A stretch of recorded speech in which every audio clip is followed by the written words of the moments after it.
کہ عبد القادر عید کا چاند نظر آ گیا. انہوں نے کہا میری عید تو اس دن ہوگی جس دن میں اپنا ایمان بچا کے قبر میں اتر جاؤں.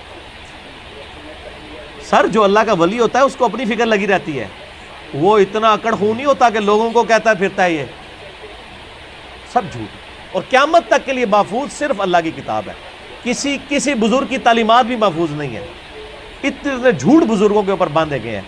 اسی لیے قرآن پاک میں کئی جگہ ہے کہ بزرگ قیامت والے دن خود اپنے ماننے والوں کے دشمن ہو جائیں گے. 2.25 ارب عیسائی کہہ رہے ہیں حضرت عیسیٰ اللہ کے بیٹے ہیں, تو حضرت عیسیٰ ان لوگوں کے دشمن بنیں گے کہ نہیں؟ کیونکہ حضرت عیسیٰ کی تو یہ تعلیمات نہیں ہے. شیخ عبد القادر جیلانی کی کہیں یہ تعلیمات نہیں کہ آپ کو المدد یا غوث اعظم دستگیر شیئن للہ, کہیں ان کی تعلیمات نہیں. تو شیخ عبد القادر جیلانی دشمن بنیں گے. مولا علی علیہ السلام کی کہیں تعلیمات نہیں ہے کہ تم مجھے یا علی مدد کہہ کے پکارو. ان کی تعلیمات یہی ہیں, ایاک نعبد و ایاک نستعین. مولا علی بھی اللہ کو پکارتے تھے. مولا علی کا ماننے والا بھی وہی ہوگا جو اللہ کو پکارے. اور جو انسان اپنا پیشاب نہیں روک سکتا,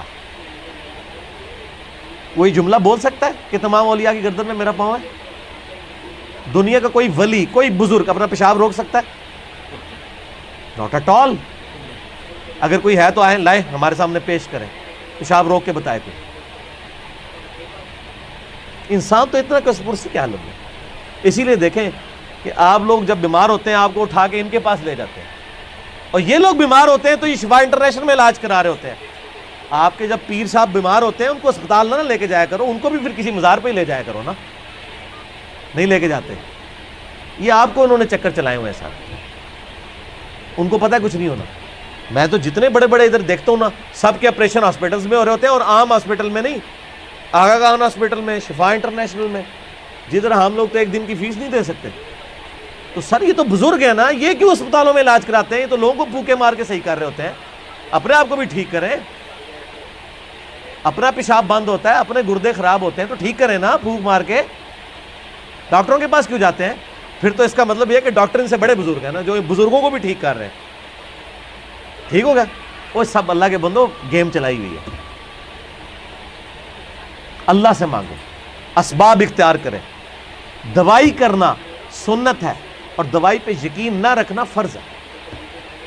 اسباب آپ نے اختیار کرنے ہیں. پانی کے بغیر پیاس نہیں بجھے گی, یہ سبب ہے. لیکن پانی پینے کے بعد بھی کوئی گارنٹی نہیں کسی کی پیاس بجھ جائے.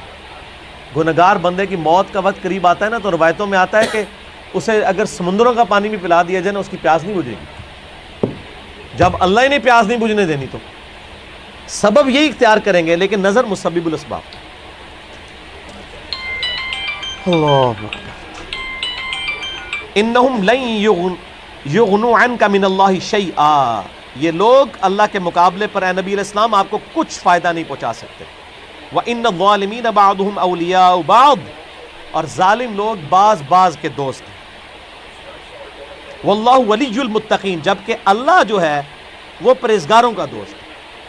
جس طرح کافر ایک دوسرے کو سپورٹ کرتے ہیں, اللہ تعالیٰ بھی اپنے بندوں کو سپورٹ کرتے ہیں. لیکن وہ اللہ کا بندہ بنے, فرعون نہ بنے. اللہ کا بندہ کون ہوتا ہے؟ جو لوگوں کو اللہ کے ساتھ جوڑتا ہے, جو اپنے ساتھ جوڑے, اپنی عبادت کروائے, اپنے سامنے جھکوائے, اپنے پاؤں چموائے. وہ تو اپنی عزت کروا رہا ہے.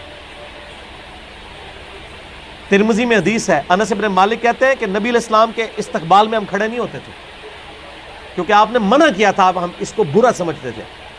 ہزاروں صحابہ کی موجودگی میں نبی علیہ السلام تشریف لاتے تھے, آپ کے استقبال میں کوئی نہیں کھڑا ہوتا تھا. یہاں ایک چھوٹا سا یعنی لوگوں کا بنایا ہوا بزرگ, جو لوگوں کے نذرانے پہ اپنی گاڑی چلا رہا ہوتا ہے, لوگوں کے نذرانے پہ اس کی گزر بسر ہو رہی ہوتی ہے, وہ کسی مسجد میں چلا جائے, لوگ کھڑے ہو کے نعرے مارنا شروع کر دیتے ہیں. اور کدھر نعرے مارے ہوتے ہیں؟ مسجد میں. گھر اللہ کا ہے, اور تعظیم کس کی ہو رہی ہے؟ اس مخلوق کی جو نعرہ مارنے والوں کے چندے پہ چل رہی ہے. اسی لیے میں کہتا ہوں نا, لوگوں نے وہ گاڑیوں کے پیچھے لگوایا اور لکھوایا ہوتا ہے نا, نگاہ مرشد.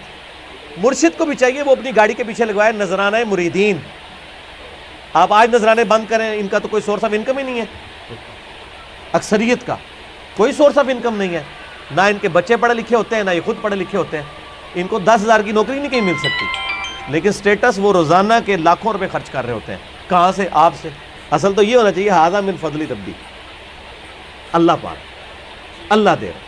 اللہ کافروں کو بھی دیتا ہے, اللہ مسلمانوں کو بھی دیتا ہے. اللہ جانوروں کو بھی دیتا ہے, اللہ درختوں کو بھی دیتا ہے. سب اللہ دینے والا ہے.